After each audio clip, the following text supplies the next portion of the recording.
श्रीमन्महागणाधिपतये नमः। लक्ष्मीनारायणाभ्यां नमः।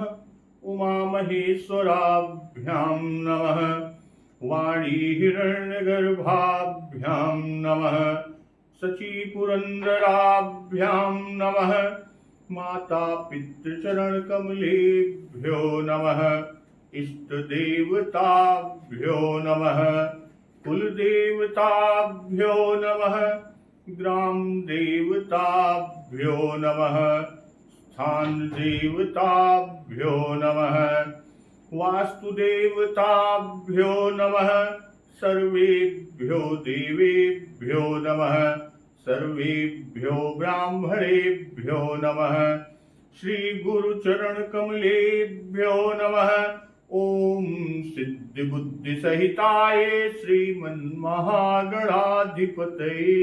नमः। आज के पूर्व दिवस पर हम लोगों ने जिस प्रसंग का श्रवण अमृत रसपान किया, भक्तवत्सल कृपालु प्रभु श्री रामचंद्र जी एक ही बाण से रावण के छत्र और मुकुट तथा मंदोदरी के कर्णफूल काट गिराए। सबके देखते देखते छत्र, मुकुट और मंदोदरी का कर्णफूल जमीन पर आ पड़ा, किंतु इसका भेद, इसका कारण किसी ने न जाना। कि छत्र मुकुट ताटंक तब हते एक ही बाण, सबके देखत मही परे मरमुन को जान। भक्तवत्सल प्रभु श्री रामचंद्र जी का बाण ऐसा चमत्कार कर वापस आकर फिर से तर्कस में जा घुसा। यह महान रंग में भंग को देखकर रावण की सारी सभा भयभीत हो गई, इसलिए कि कंपन भूमि न मरुत विशेखा, अस्त्र शस्त्र कछु नयन न देखा। असोचे ही सब निज हृदय मझारी, असगुण भयो भयंकर भारी। न तो भूकंप हुआ, धरती हिली, न ही बहुत जोर की हवा यानी आंधी तूफान ही चली, और न कोई अस्त्र या शस्त्र ही नेत्रों से देखे गए। तो फिर ये छत्र, मुकुट और कर्णफूल कैसे कटकर जमीन पर गिर पड़े? सभी अपने अपने हृदय में सोच रहे हैं कि यह तो बड़ा भयंकर अपशकुन हुआ। और सभा को भयभीत देखकर दशमुख रावण ने हंसकर, युक्ति रचकर, बात बनाकर ये वचन कहा कि सिरौ गिरे संतत शुभ जाही, मुकुट परे कसयस गुण ताही। भाई, जिसके लिए निरंतर सिरों का गिरना शुभ होता रहा, तो उसके लिए मुकुट का गिरना अपशकुन कैसा अपशकुन? इसलिए कि शयन करहु निज निज गृह जाई, गवने भवन सकल सिर नाई। रावण सबसे कहता है कि भाई जाओ, अपने अपने घर जाओ और घर जाकर सो जाओ, डरने की कोई बात नहीं है। तब लोग सिर नवाकर घर चले गए। सभी सभासद तो घर चले गए, किंतु इधर मंदोदरी की क्या हालत हुई कि मंदोदरी सोच उर बसेऊ, जब ते श्रवण पूर मही खसेऊ। जब से कर्णफूल पृथ्वी पर गिरा, तब से मंदोदरी के हृदय में सोच बस गया। और मंदोदरी रावण को उपदेश करती है, समझाती है कि सज्जल नयन कह जुग कर जोरी, सुनहु प्राणपति बिनती मोरी। नेत्रों में जल भरकर अपने सजल नयन से दोनों हाथ जोड़कर लंकेश रावण से मंदोदरी कह रही है, हे प्राणनाथ, मेरी विनती सुनिए कि कंत राम विरोध परिहरहु। अब मंदोदरी कह क्या रही है कि कंत राम विरोध परिहरहु, और जानि मनुज जन हठ मन धरहु। विश्वरूप रघुवंश मणि करहु बचन विश्वास, लोक कल्पना वेद कर अंग अंग प्रति जासु। मंदोदरी लंकेश रावण से कह रही है, हे प्रियतम, राम से प्रभु के लिए कह रही है कि श्री राम से बैर छोड़ दीजिए। श्री राम जी को मनुष्य जानकर मन में हठ न पकड़े रहिए। अब मेरे इन वचनों पर विश्वास कीजिए। क्या कि वे यानी प्रभु श्री राम रघुकुल के शिरोमणि विश्व रूप है। यह सारा विश्व उन्हीं का रूप है। और वेद जिनके अंग अंग को लोगों की अंग अंग में लोगों की कल्पना करते हैं। अब वह बताती है एक एक अंग का कि पद पाताल शीस यज धामा, अपर लोक अंग अंग विश्रामा। अभिकुट विलास भयंकर काला, नयन दिवाकर कछ घन माला। जासु घ्राण अश्विनी कुमारा, निशियरु दिवस निमेष अपारा। श्रवण दिशा दस वेद बखानी, मारुत श्वास निगम निज वाणी। और अधर लोभ जम दसन कराला, माया हास बाहु दिगपाला। अनन अनल अम्बुपति जीहा, उत्पत्ति पालन प्रलय समीहा। रोम राज्य अष्टादश भारा, अस्थि शैल सरिता नस जारा। उदर उदधि अध गो जातना, जगमय प्रभु का बहु कल्पना। तो अब जो मंदोदरी ने रावण से कहा कि विश्वरूप रघुवंश मणि करहु वचन विश्वास, अलोक कल्पना वेद कर।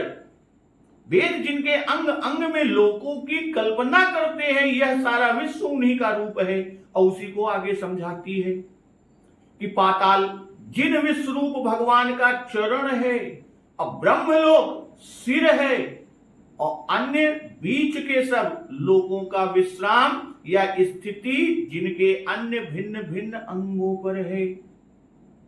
भयंकर काल जिनका भ्रिकुट संचालन भौहों का चलना है। सूर्य नेत्र हैं, और बादलों के समूह बाल हैं। इतना ही नहीं, जिनकी नासिकाएं अश्विनी कुमार हैं। रात और दिन जिनके अपार निमेष यानी पलक मारना और खोलना है। और दसों दिशाएं कान हैं। वेद ऐसा कहते हैं। वायु श्वास है और वेद जिनकी वाणी है। इतना ही नहीं, अधर लोभ जब दसन कराला, माया हास बाहु दिगपाला। आनन अनल अम्बुपति जीहा, उत्पत्ति पालन प्रलय समीहा। भाई लोभ जिनका अधर ओठ है, यमराज भयानक दांत है।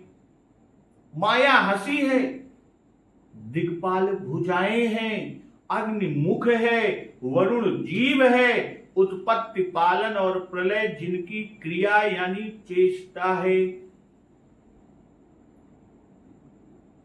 आगे अंगों के बारे में मंदोदरी रावण से कह रही है कि रोम राज्य अष्टादश भारा, अस्थि शैल सरिता नस जारा। उदर उदधि अध गो जातना, जगमय प्रभु का बहु कल्पना। 18 प्रकार की असंख्य वनस्पतियां जिनकी रोमावली है,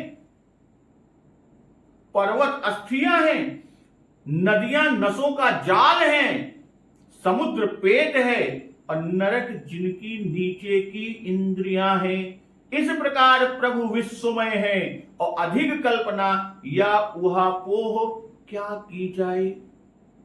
इसके आगे समझाती है कि अहंकार शिव बुद्धि अज मन ससि चित्त महान मनुज बास सचराचर रूप राम भगवान। शिव जिनका अहंकार है, ब्रह्मा जिनकी बुद्धि है, चंद्रमा मन है और महान विष्णु ही चित्त है, उन्हीं चराचर रूप भगवान श्री राम जी ने मनुष्य रूप में निवास किया है। तो अस विचार सुन प्राणपति प्रभु सन पयरु बिहाई अप्रीति करहु रघुबीर पद मम ही बात न जाई। हे प्राणपति सुनिए, ऐसा विचार कर प्रभु से वैर छोड़कर श्री रघुवीर के चरणों में प्रेम कीजिए। और यह इसलिए कह रही है मंदोदरी कि जिससे मेरा सुहाग बचा रहे, मेरा सुहाग न जाए। अब मंदोदरी की बातों को सुनकर रावण पर क्या असर होता है कि बिहसा नारी बचन सुनिकाना अहो मोह महिमा बलवाना। भाई पत्नी के वचन कानों से सुनकर रावण खूब हंसा। अपनी पत्नी मंदोदरी की बातों को सुनकर दशानन रावण खूब हंसा और कहता क्या है, अहो मोह महिमा बलवाना। ओहो, मोह यानी अज्ञान की महिमा बड़ी बलवान है। यही तो कहा, मोह की महिमा बड़ी बलवती है। तो यहां कहता क्या, बिहसा नारी वचन सुनिकाना। बिहसा, इससे स्त्री के वचनों का निरादर जन्माया, यानी अपनी पत्नी मंदोदरी के वचनों का निरादर जन्माया। हंसकर दिल्लगी में बात उड़ाता है। अब मोह का बल देख कर हंसा कि कैसा बड़ा बलवान है। और दूसरी तरफ यह कहे कि यह प्रसन्नता की हंसी है। यह सब सुनकर रावण प्रसन्न हुआ कि मैं उनको परमेश्वर मानकर हठ कर रहा हूं और मंदोदरी के वचन से भी राम परमेश्वर ही सिद्ध होते हैं। या रावण हंसा कि इतना जानती है मंदोदरी तो भी अनित्य को नित्य मानकर संसार सुख की चाह करती है। अर्थात अपने अहिवात के स्वार्थ के लिए, अपने अहिवात के स्वार्थ हेतु परमेश्वर की शीघ्र प्राप्ति में बाधा डालती है। भैया मोह का प्रताप है। अहो मोह महिमा बलवाना। और कहते क्या, बिहसा नारी वचन सुनिकाना। सुनिकाना से यहां मंदोदरी के वचनों का उपसंहार अंत दिखवाया कि सुनो प्राणपति विनती मोरी। यहां से मंदोदरी ने बात शुरू की थी और सुनिकाना यानी बात सुन लिया, तब वह बिहसा, जोर से हंसा और कहा क्या, अहो मोह महिमा बलवाना। अहो इति आश्चर्येण। इससे यह बतलाया, यह जन्माया कि वह विस्मित हो गया कि मोह ऐसा बलिष्ठ है कि मुझ दिग्विजयी की स्त्री को भी मोह ने दबा लिया। तो इससे सिद्ध हुआ कि रावण अपने को मोहित नहीं समझता। मोह की महिमा पर आश्चर्य कहकर यह सूचित किया, यह दर्शाया, यह जन्माया कि मोह जीतने का उपाय रावण को अलभ्य है, महिमा बलवान है। अर्थात मोह में मनुष्य अंधा हो जाता है, उसे यथार्थ बात नहीं सूझती। जैसे मोहन अंध कीन कही।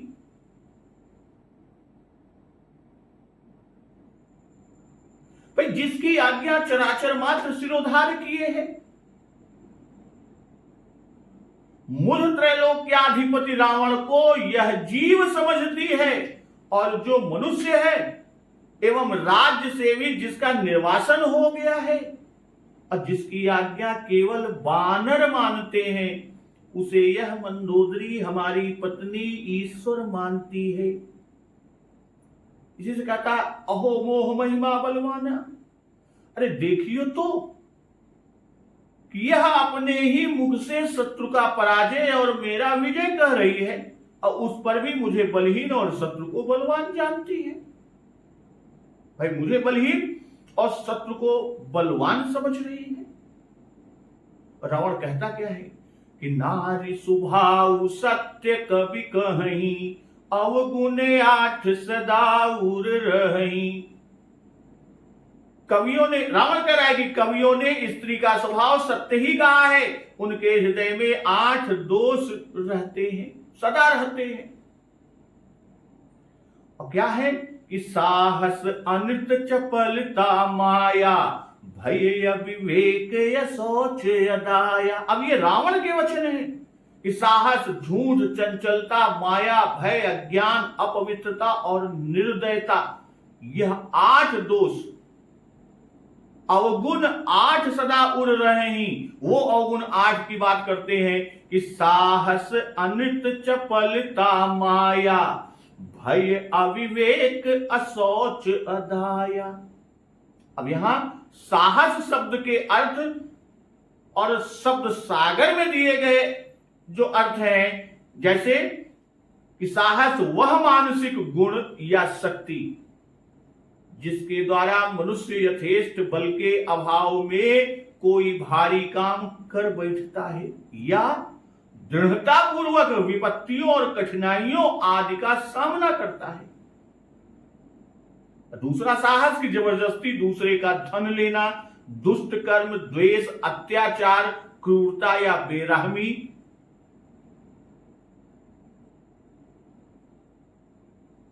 बलपूर्वक धारण करना।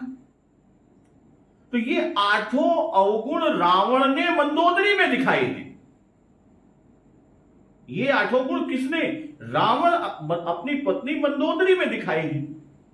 यद्यपि जानकी जी को न देने का मेरा निश्चय देख लिया है, तो भी ये पुनः पुनः देने को कहती है। यह मंदोदरी का साहस है। रावण कहता है हमारे पावन यश को त्याग कर मनुष्य का यश बराबर कहती है, यह अनृत है। अनृत माने झूठ। राम दशरथ पुत्र और मनुष्य हैं, उनको मंदोदरी ईश्वर कहती है, यह झूठ। और तीसरा कि हमारे गुणों के लक्षणों को विराट में कहे, यह चपलता है। कभी हाथ जोड़ती, कभी पैरों में पड़ती, कभी गले से लगती, क्षण क्षण अनेक उपाय अभीष्ट सिद्ध के लिए करती है, यही मंदोदरी की मुख्य चपलता है। चौथा, आंचल पसारती है, कभी रोती है कि मेरा सौभाग्य न रहेगा, कभी शत्रु का बल दिखाकर डरवाती है, और कभी उसका विराट रूप कहकर आदि आदि रूपों में यह सब माया है। और पांचवा, नर वानरों से डरती है, यह भय है। और मेरा महत्व नहीं जानती और मेरे गुण शत्रु में आरोपण करके मुझी को सुनाती है, यह अविवेक का सूचक रावण मंदोदरी में दिखाया।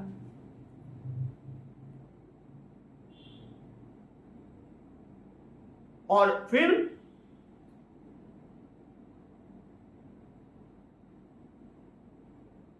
कहता क्या है? अशौच, अपवित्रता। और अदाया, 8वां गुण कि अवगुण है ये। अदाया, जैसे कि सीता दया नहीं, सीता पर दया नहीं कि जो उसे राजमहल छुड़ाकर तपस्वियों को देने को कहती है, अब मुझ पर दया नहीं, मैं उसके द्वारा परम पद को प्राप्त करना चाहता हूं, उससे मुझे रोकती है। जो नर बानर भालू निश्चरों के आहार हैं, वे दैव योग से राक्षसों को बैठे बैठे भक्षण के लिए मिल गए हैं, और उन्हें निश्चरों के पाप से हटा देना, निश्चरों के पास से हटा देना चाहती है। उनका भक्षण यानी उनका भक्ष भोजन हटा देना चाहती है। तो इसको निशाचरों पर दया नहीं है। तो कहते क्या है, नारी स्वभाव सत्य सब कहीं, सत्य सब कहीं का भाव कि कवि लोग बहुत झूठ भी लिखते हैं, पर यह कविताई न समझो, यह सत्य ही कहा है। रावण का ये कि मैं पहले समझता था कि यह झूठ है, पर आज तुझमें सब सत्य ही देखकर उनकी सत्यता का निश्चय हो गया। बाबा गुसाई जी के ग्रंथ दो दृष्टियों से देखे जा सकते हैं, एक महाकवि की कृति की और दूसरी विरक्त साधु की कृति की दृष्टि से। कवि की दृष्टि से गुसाई जी ने नारी चरित का चित्रण किस खूबी से किया कि उनकी दृष्टि में स्त्री का कितना उच्च स्थान है। महारानी मंदोदरी का चित्र भी उसी उच्च आदर्श की ओर संकेत करता है। रावण को जो कोई समझाने का प्रयास करता है, भाई पुत्र वृद्ध मंत्री, सभी को रावण के कटु वचन सुनने पड़ते हैं, ठोकरें खानी पड़ती है। पर जब मैं तनुजा वही बात कहती है, तब रावण सिर्फ हंसकर टाल देता है, रावण द्वारा टाल दिया जाता है। एक बार भी कटु शब्द का प्रयोग नहीं किया जाता। यद्यपि महारानी कठोर से कठोर शब्दों का प्रयोग कर डालती हैं, पर पतिदेव रावण चुपचाप सहन कर लेते हैं। लंका दहन के पश्चात लंकेश्वरी पति को समझाते हुए कहती है कि ता सुनार निज सचिव बुलाई, पठवहु कंत जो चहु भलाई, असुनहु नाथ सीता बिनु दीन्हे, हितन तुम्हार शंभु अज कीन्हे। इतना ही नहीं, और भी कहती हैं कि राम बाण यही गन सरिस, निकर निशाचर भेद, जब लगी ग्रसत न तब लगी, जतन करहु तजते। इतना कुछ कह डालने पर भी लंकेश्वर रावण केवल क्या करता है, बेहसा जगत विदित अभिमानी, खाली हंसकर बात को टाल देता है और दो चार चिकनी चुपड़ी बातें कह डाली और फिर अस कही बिहसिता ही उर लाई, चले उस सभा ममता अधिकारी। भक्तवत्सल प्रभु श्री रामचंद्र जी समुद्र पार कर लंका द्वीप में पहुंच जाते हैं कि मंदोदरी सुनऊ प्रभु आयो, कौतुक ही पाथोधि बधायो। भावी का चित्र मंदोदरी की आंखों के सामने खिंच जाता है। मंदोदरी फिर समझाने का प्रयत्न रावण को करती है कि कर गही पति ही भवनु निजयानी, बोली परम मनोहर वाणी। दोबारा भी समझाती है कि तुम्हें रघुपति ही अंतर कैसा, खलु खद्योत दिन करही जैसा। अब कैसी फटकार है, जिसकी सभा में कर जोरे सुर दिशिप विनीता, भृकुट विलोक ही सकल सभीता, उसी को खल खद्योत तक कह डाला मंदोदरी, मैं तनुजा ने। और जिस शत्रु को वह तपसी ही कहता रहा, कौन, लंकेश रावण, कभी नाम नहीं लिया, तपस्वी के ही विभिन्न पर्यायवाची शब्दों को कहता रहा, और जिसके साहस को भूमि परा कर गहत आकाशा, लघु तापस कर बाग विलासा समझता रहा, उसी को महारानी दिनकर कहती हैं। और रावण इस उपदेशामृत को सानंद सुन रहा है। यहां तक मंदोदरी मैं तनुजा ने कह डाला कि राम ही सौपहु जान की, नाई कमल पदमात, सुत कहूं राज समर्पी बन जाई भजिय रघुनाथ। भाई यह तो मनहु घाव महदा माहुर देई, वाली बात हुई। मनहु घाव महमाहु हृदय, भाई रावण को राज्याधिकार छोड़ने तक के लिए मंदोदरी द्वारा कहा जाता है।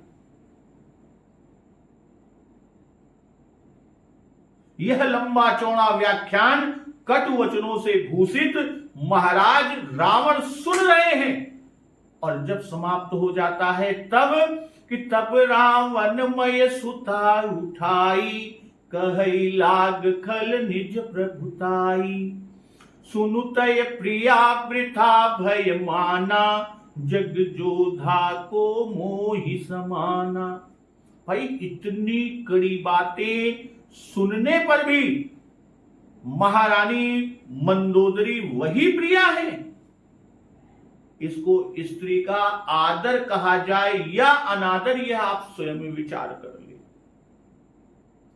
अब तीसरी बार मंदोदरी फिर एक लंबा चौड़ा अपने तृतीय उपदेश में उपदेश दे डालती हैं, और उसमें शत्रु का और भी विकट बखान करती हैं। यह उस समय का वर्णन है जब लंका शिखर पर महफिल जम रही है, नाच रंग हो रहा है, और रघुनाथ जी ने छत्र मुकुट ताटंक सब हते एक ही बान, सबके देखत मही परे मरम न को जान। पर इस बार लंकापति बिहसा नारी वचन सुन काना, अहो मोह महिमा बलवाना, जान्यो प्रिया तोर चतुराई, एहि मिस कहो मोरि प्रभुताई। तवबत कही गूढ़ मृग लोचनी, समुझत सुखद सुनत भय मोचनी।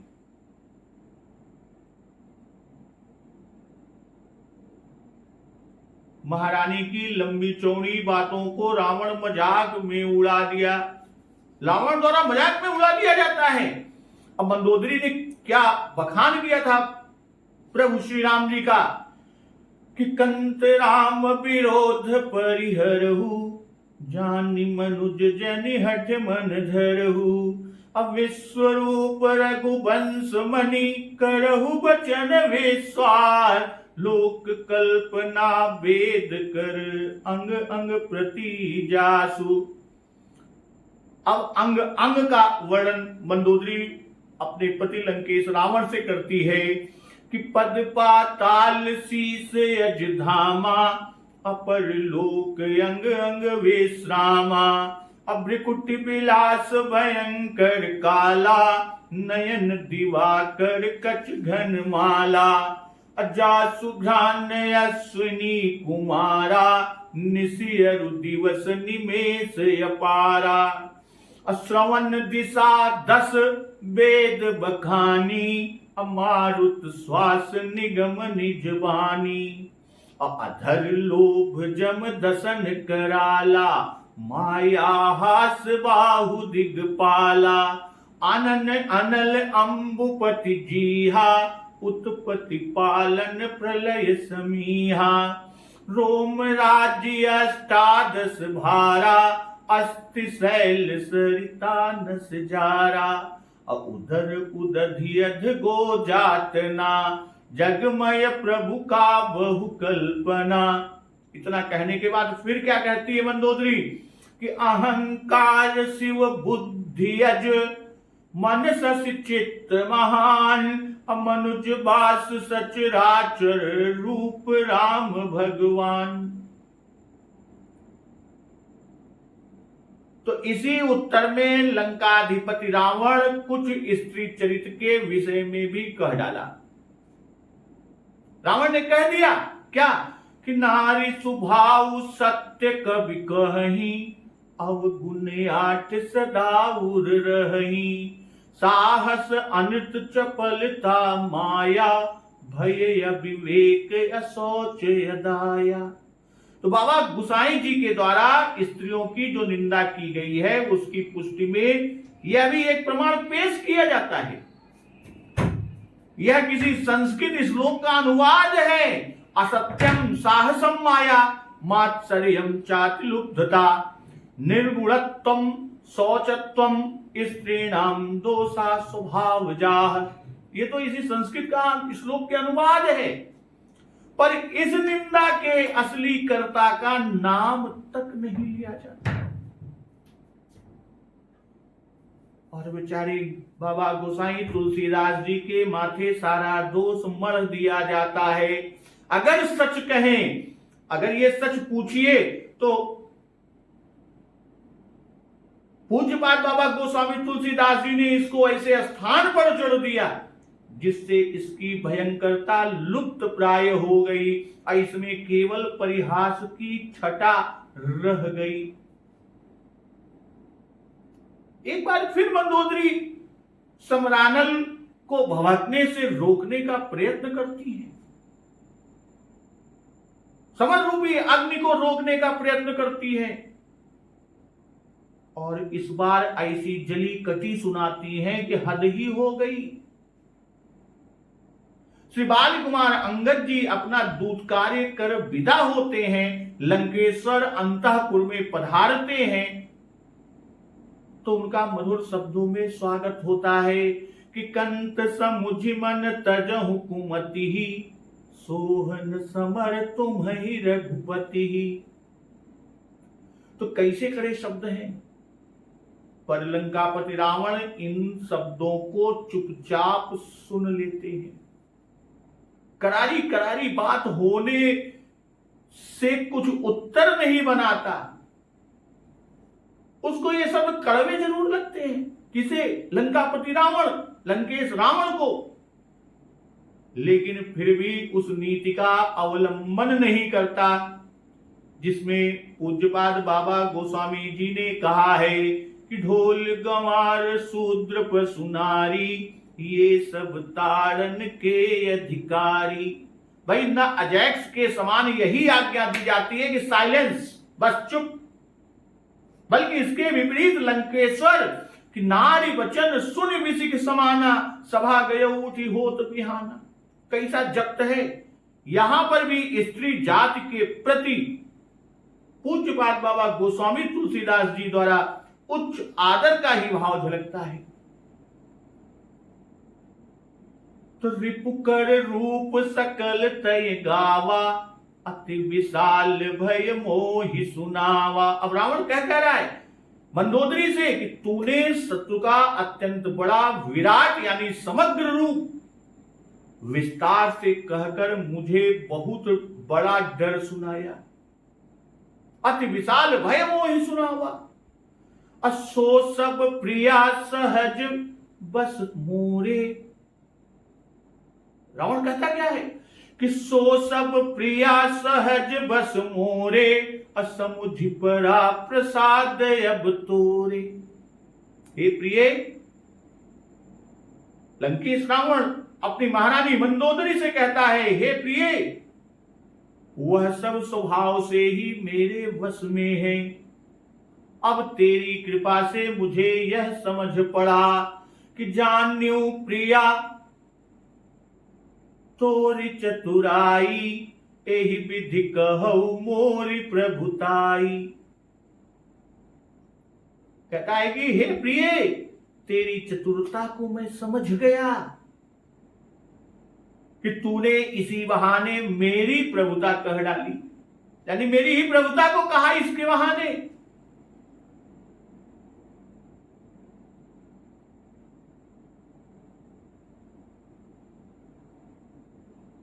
सो सब प्रिया सहज बस मोरे, सब सहज बस मोरे, असमुझ परा प्रसाद अब तोरे। क्यों? क्योंकि वरुण, कुबेर, यम, अग्नि, काल, इंद्र, चंद्रमा, शिव, ब्रह्मा, ये ही सब तुमने शत्रु के अंग बताए।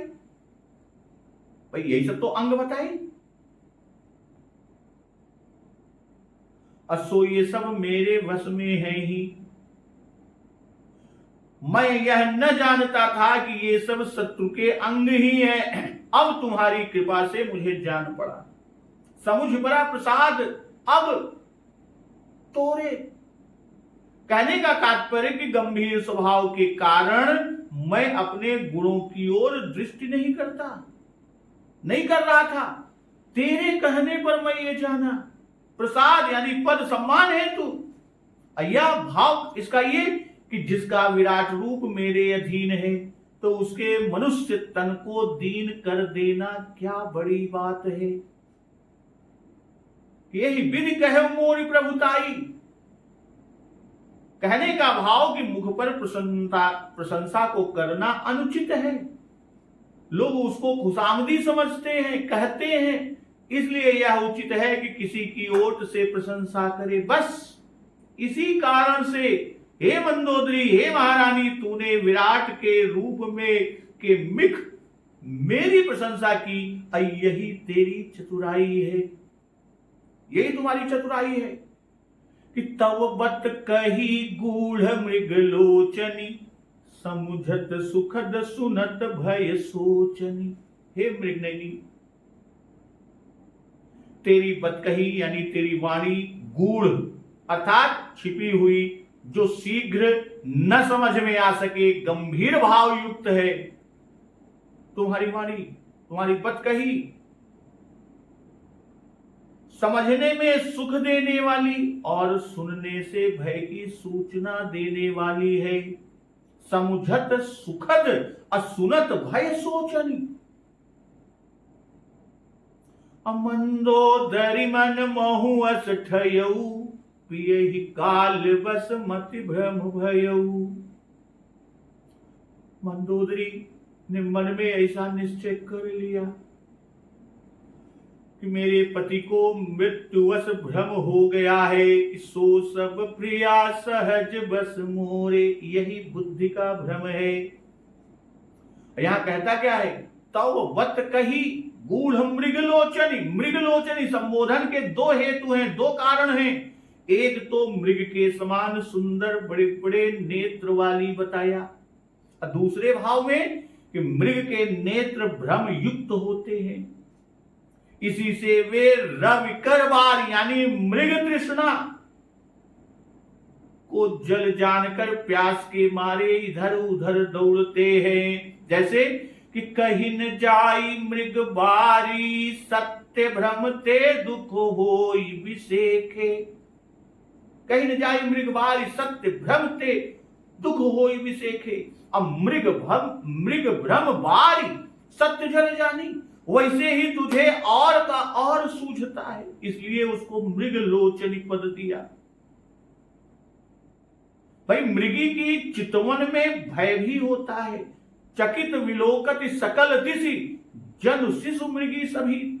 अब मंदोदरी को किसका भय? मंदोदरी को अपने सुहाग का भय है। तो यही विधि करत विनोद बहु, प्रात प्रकट दस खन, सहज असंक सुलंक पति, सभा गयो मदयंध। इस प्रकार बहुत हंसी दिल लगी करते सवेरा हो गया। स्वभाव से ही निडर और मदांध, मद में अंधा लंकापति रावण सभा में गया।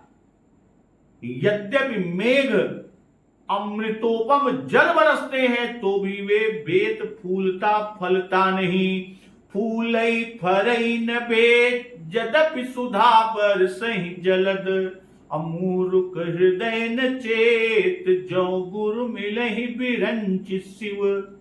अमूर्ख के हृदय में चेत नहीं होता, मूर्ख के हृदय में ज्ञान नहीं होता, चाहे ब्रह्मा और शिव ही उसे गुरु के रूप में क्यों न मिल जाएं।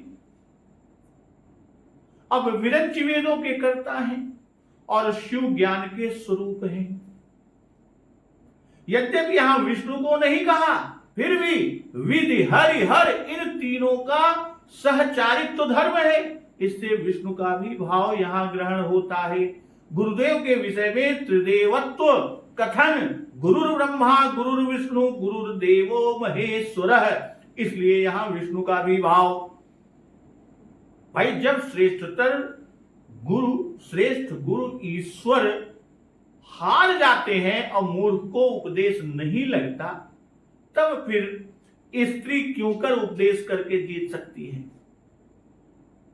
और विरंचिका रावण परनाती है और शिव गुरु व इष्ट देव है, इसलिए इन दोनों का उपदेश देना स्वाभाविक है कि शंभु सेवक जान जग बहु बार दियो दस शीस, करत राम विरोध सो सपन हुन हट क्यों ईस। और देवन की कहा कही सब स्वार्थ ही के मीत। तो इन्हीं दोनों के प्रारंभ में वरदान भी दिए हैं और यहां विरंच शिव दोनों को मंदोदरी ने ये सोच में कह दिया।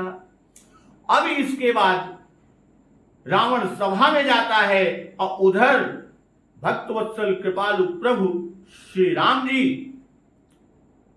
कि यहाँ प्रात जागे रघुराई। पूछा मत सब सचिव बुलाई। कहु बेगिका करिय उपाय। जामवंत कह पद सिरुनाई। यहाँ मंदोदरी अपना तीसरी बार उपदेश करती है। मंदोदरी का तृतीय उपदेश रावण को होता है। रावण उसकी बात को दिल लगी हंसी में उड़ा देता है और फिर मरांध होकर वह सभा में आता है सुबह होने पर। और इस तरफ भक्तवत्सल प्रभु श्री राम जी प्रातः काल जगते हैं। प्रभु ने सभी मंत्रियों को बुलाकर और सबसे सलाह पूछते हैं कि आप लोग भैया शीघ्र बताइए कब का उपाय करना चाहिए। तो चरणों में मस्तक नवाकर जामवंत जी कहते हैं। अब जामवंत जी क्या कहते हैं और प्रभु या अन्य सभी सेनापतियों को वह मंत्र वह बात जामवंत जी की कैसे लगती है, इस प्रसंग का श्रवण अमृत रसपान हम लोग अगले दिवस की कथा में अमृत रसपान करेंगे। तो एक बार जोर से बोलिए सियावर रामचंद्र की जय। पवन सुत हनुमान की जय। जगत जननी मां जगदम्बा की जय।